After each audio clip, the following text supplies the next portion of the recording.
Amigos, muy buenas noches, bienvenidos a un programa más de Al Hilo del Tiempo.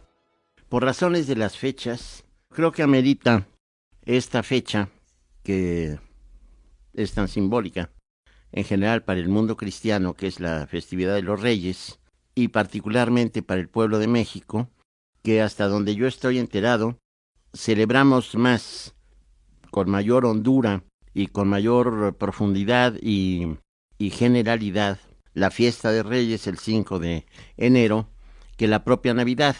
La Navidad tiene un carácter internacional que desde luego es muy hermosa fiesta, es una conmemoración del nacimiento de Jesús y todo lo que sabemos de memoria.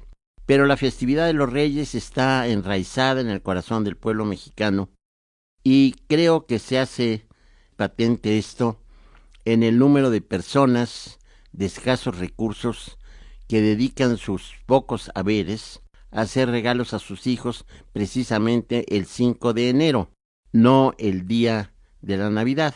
Pero en fin, estas son cuestiones aleatorias y lo importante es ir al grano. La celebración de los Reyes ha cobrado, desde tiempo inveterado, en la tradición cristiana, un carácter trinario, voy a decirle así, porque se conmemora a tres reyes magos, y se les da un nombre a cada uno de ellos. Tradicionalmente sabemos que son Melchor, Gaspar y Baltasar. No solo esto, se dice que Melchor es de raza blanca, Gaspar es de raza asiática y Baltasar de raza negra. Esto puede variar, pero el número 3 se sigue conservando en la mayoría de las tradiciones cristianas, no en la totalidad.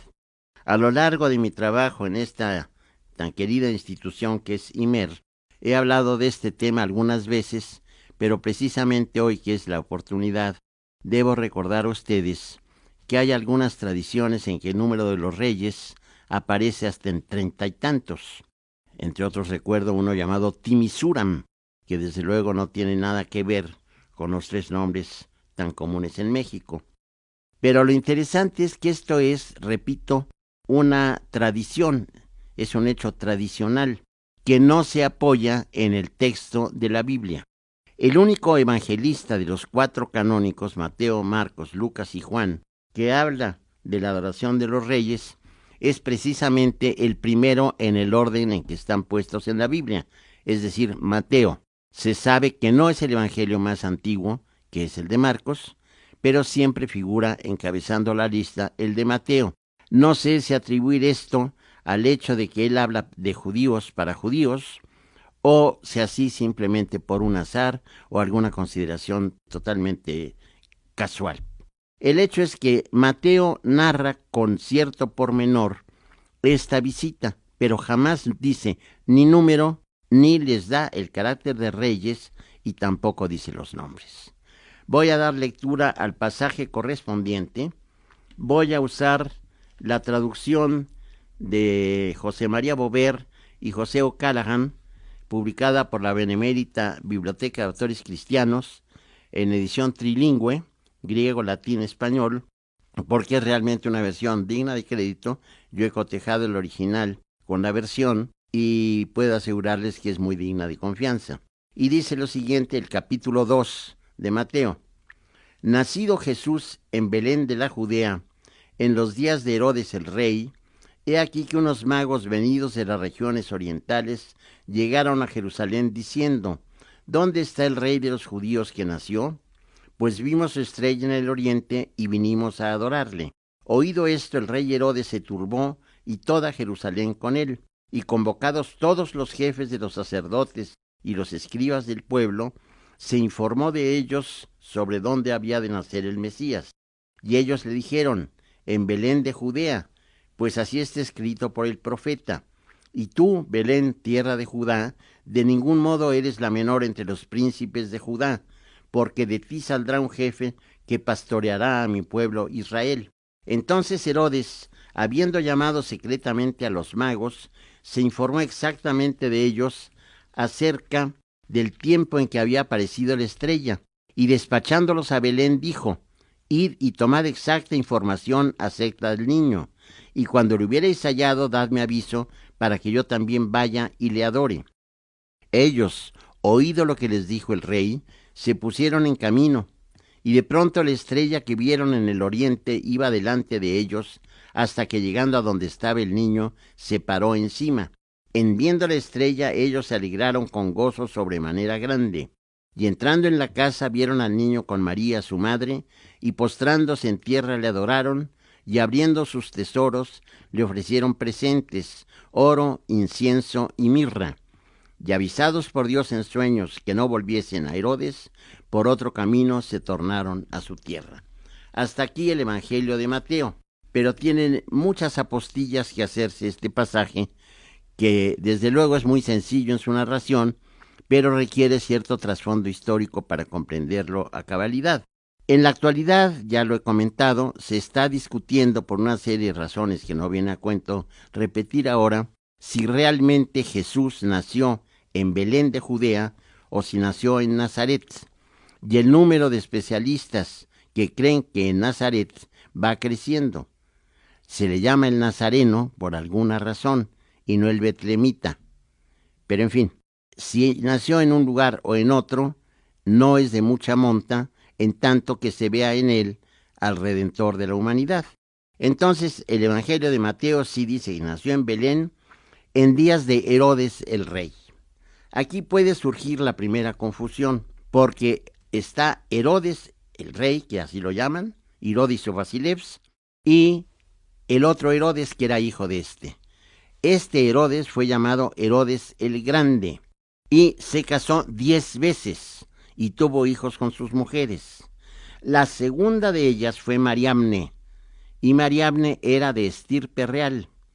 Herodes ni siquiera era judío, era árabe, y no tenía derecho al trono de Israel, y sí Mariamne por ser descendiente de los macabeos, llamados en la jerga especializada los no macabeos, sino los asmoneos.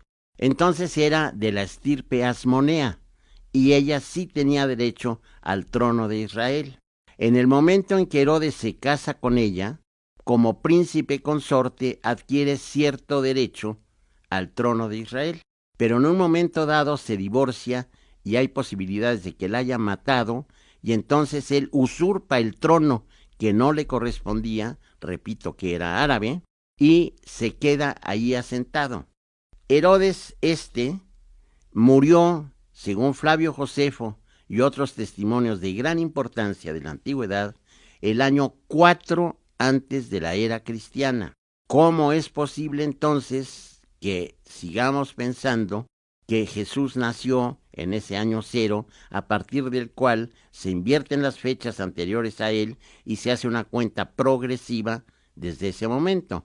En realidad, Jesús debe haber nacido entre el 8 y el 6 antes de la era cristiana que ahora celebramos. Esto también lo he comentado en repetidas ocasiones y se debió a un error cometido por un monje chaparrito llamado Dionisio el Exiguo, es decir, el chaparro, que tomó como fecha la fundación de Roma, ab urbe condita se llama, y se equivocó en la cuenta y entonces trastocó la fecha del nacimiento.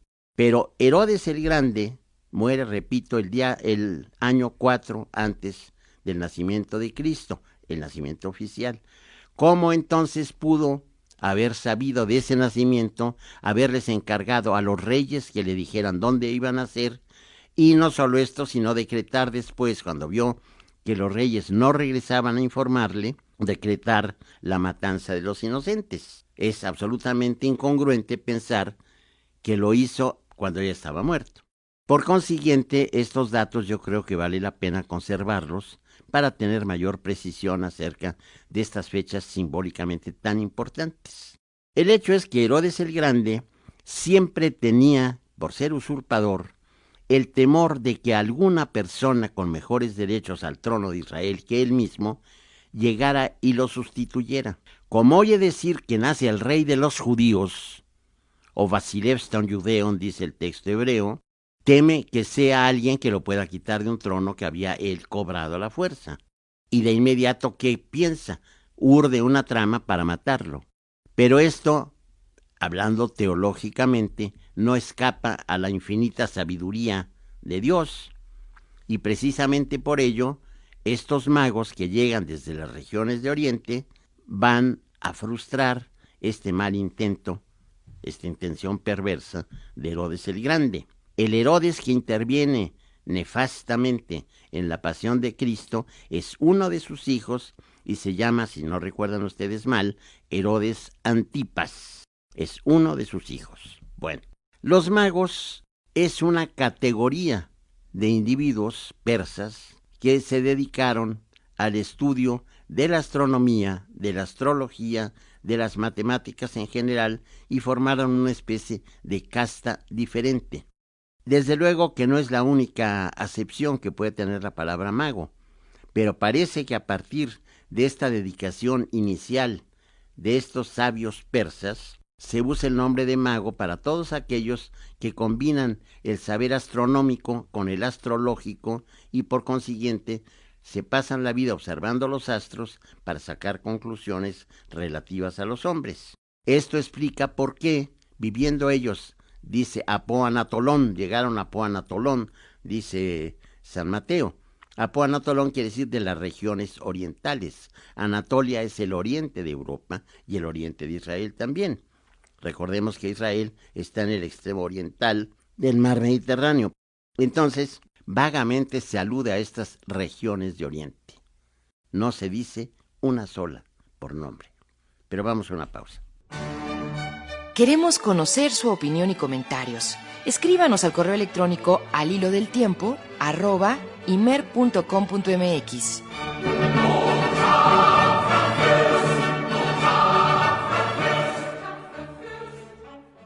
Estos magos, probablemente por la importancia que cobran a los ojos del lector del Evangelio de San Mateo, pues fueron ascendidos a la categoría de reyes, a pesar de que el texto no lo dice.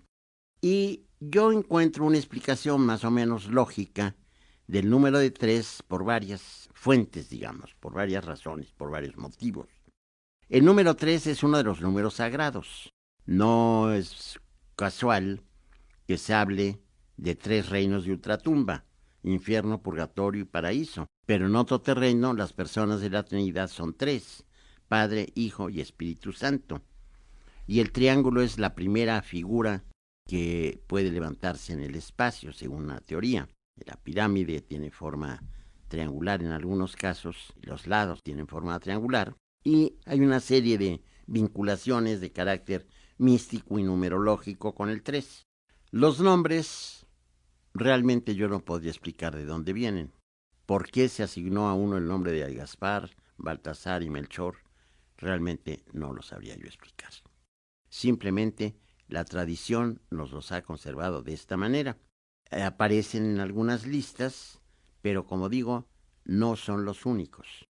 Es decir, se hizo arbitrariamente una selección, pero es una selección ya muy antigua. Ahora bien, ellos, ¿por qué vienen desde las regiones de Oriente a adorar a un niño que nace además en condiciones de pobreza extrema? Porque por su propia condición de magos, de estrelleros, se dan cuenta de que es un niño excepcional.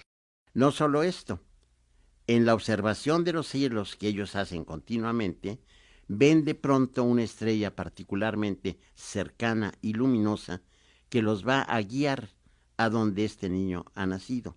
Herodes quiere aprovecharse de este saber de estos hombres. Precisamente por eso les dice: infórmense bien y cuando regresen por Israel, por Jerusalén, díganme dónde para que yo a mi vez vaya y lo adore. Por supuesto que son palabras falsas. Lo que quiere es matarlo por esta inseguridad que él tenía acerca de su linaje. Pero esta estrella ha sido interpretada de muchísimas maneras también. Es muy lógico pensar que textos sagrados como este, que tienen tantos siglos de vigencia en tantos pueblos y tantos millones de personas, no pueden quedar indemnes, por así decirlo. Y entonces se dan muchas explicaciones. Se habla de una estrella por una conjunción, por un cometa, por un meteoro de naturaleza rara, pero una estrella que guíe hasta el lugar donde está un niño que acaba de nacer y ahí se detenga, no es precisamente un hecho astronómico avalable. Por supuesto que no. Pero la narración de carácter querigmático, es decir, propagandístico de una religión, no tiene nada que ver con la precisión científica, ni siquiera con la semiprecisión histórica. Entonces, le ofrecen 3 dones. Ahí es donde yo creo que se basa la idea de que fueron 3 reyes o 3 magos. Y los dones que le ofrecen son símbolos a su vez. El texto griego siempre dice que le ofrecieron oro, incienso y mirra. La interpretación que se da a este pasaje es, a mi juicio, fascinante. El texto griego dice que le ofrecieron como dora, o sea, como dones, crisón, que es crisos, oro, líbanos, que es incienso, y smirnan, que es mirra. ¿Por qué eligieron estos 3 dones los reyes? O los magos, mejor dicho. Según parece, por lo siguiente. El oro es simbólica y realmente la sustancia, el material o el metal que da poder sobre los hombres en esta vida. La riqueza manda en el mundo. Hasta el dicho lo dice. Poderoso caballero es don dinero.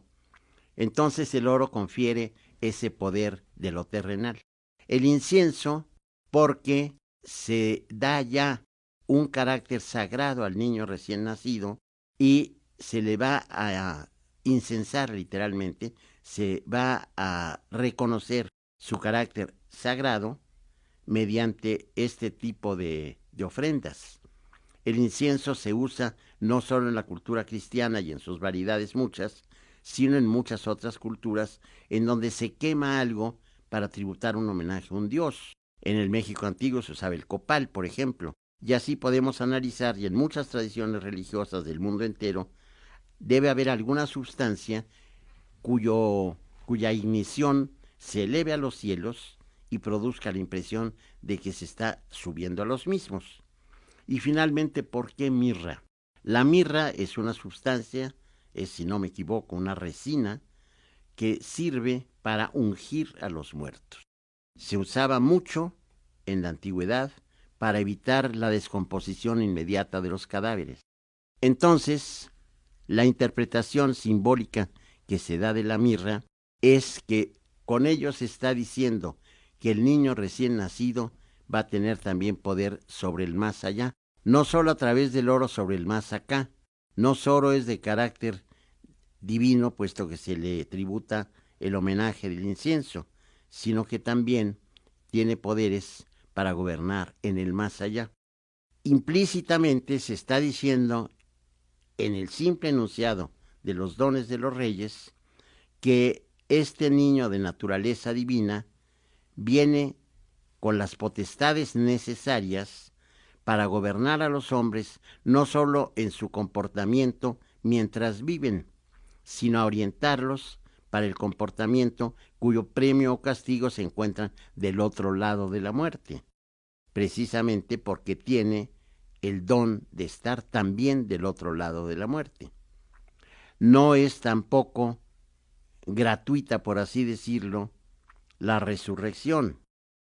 Jesús, ya en los evangelios, Cristo resucita al tercer día, también otra vez el número 3.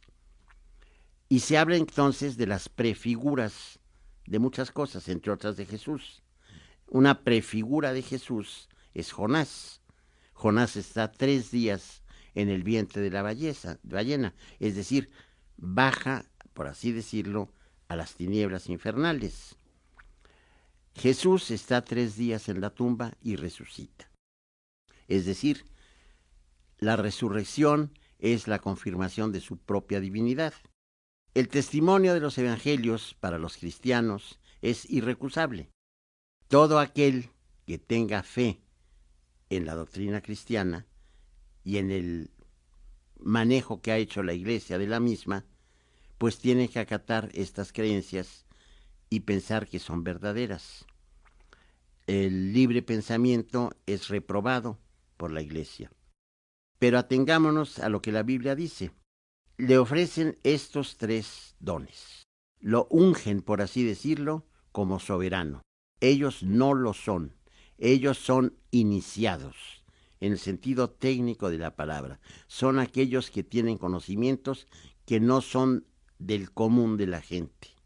Y estos conocimientos podemos muy fácilmente suponer que son de carácter astronómico y astrológico. Es decir, la observación del movimiento de los cuerpos celestes y las consecuencias que tal movimiento y tales configuraciones celestes pueden tener para el hombre.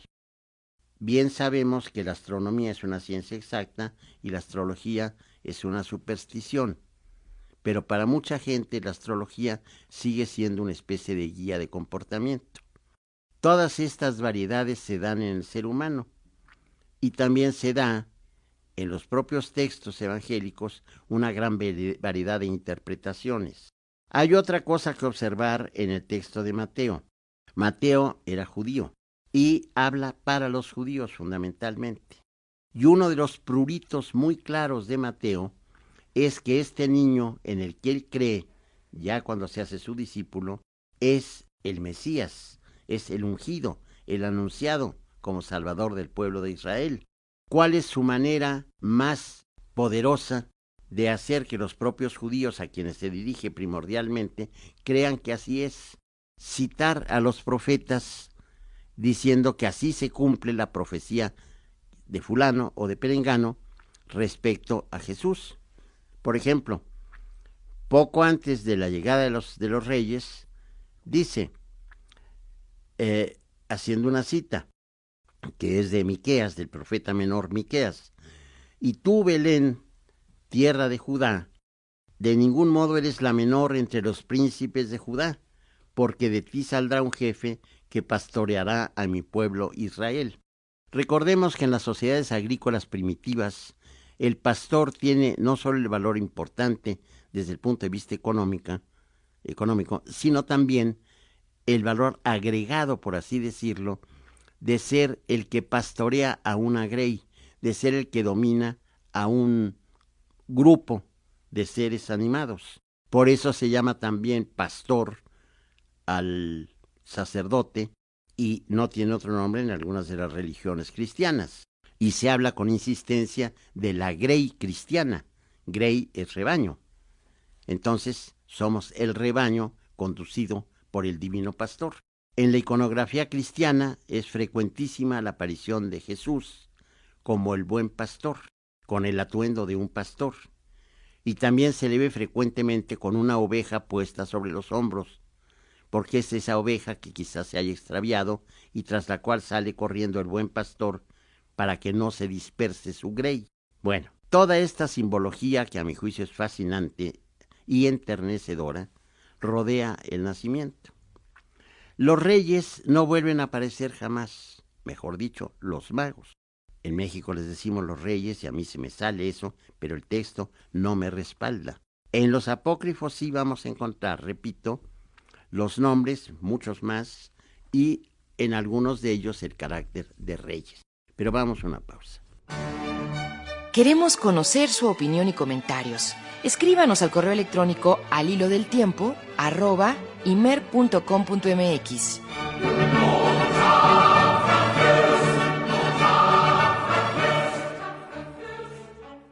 En la iconografía cristiana, que es muy importante para más o menos determinar quiénes fueron estos personajes, los magos, es muy frecuente, sobre todo en las representaciones muy antiguas, que aparezcan con pantalones más o menos parecidos a los nuestros. En la iconografía cristiana relativa a este pasaje tan importante del Evangelio de Mateo, nos podemos basar para algunas precisiones. En las muy antiguas representaciones de los magos, encontramos que usan un pantalón parecido al nuestro, con ciertos adornos, y se ha identificado esto precisamente con el atuendo de los magos en Persia. Pero llevan unos gorros que son similares al gorro frigio, que tradicionalmente, de manera simbólica, se identifica con el gorro de la libertad. El gorro que aparece en Francia en la época de la Revolución es el gorro frigio. Por otra parte, la manera en que se representan parece, por la similitud, el tributo, el homenaje que se rinde de parte de hombres muy poderosos a uno que es más poderoso que ellos. Entonces llevan sus dones, pero los dones también van a crecer, y va a crecer también la corte que va acompañando a estos personajes importantes. En los nacimientos mexicanos tan maravillosos, encontramos frecuentemente que llevan unos un camello, otros un caballo, otros un elefante, y con eso se quiere identificar el lugar de procedencia de los reyes. El hecho es que aquí vamos a ver una mezcla fantástica por lo que respecta a nuestros nacimientos, cuyo antepasado es San Francisco de Asís, como recordarán, en un nacimiento que puso en la ciudad de Greccio, en Italia. Y lo hermoso, lo tierno, lo conmovedor de nuestros nacimientos es que no importa la dimensión correspondiente. Podemos ver un camello que mide 5 centímetros de alto y un niño que mide 25. Y también se adornan con fuentecitas que a veces tienen agua real. Se hace una serie de emplazamientos. Desde luego que hay otra circunstancia que debo subrayar. Esta es la parte en donde seres de particular importancia en la sociedad por sus conocimientos y quizá por su categoría social, rinden tributo al Rey de Reyes, a Jesús. Pero al lado de ellos, y esto ha sido comentado en 2 de los evangelistas, que son el propio Mateo y San Lucas, vamos a encontrar la adoración del pueblo. ¿Y cuál es el pueblo? Los pastores. La adoración de los pastores es, por así decirlo, el contracanto de la adoración de los magos, a quienes se atribuye categoría de reyes. Y muy pronto estaré de nuevo con ustedes para hablar de los temas que nos incumben.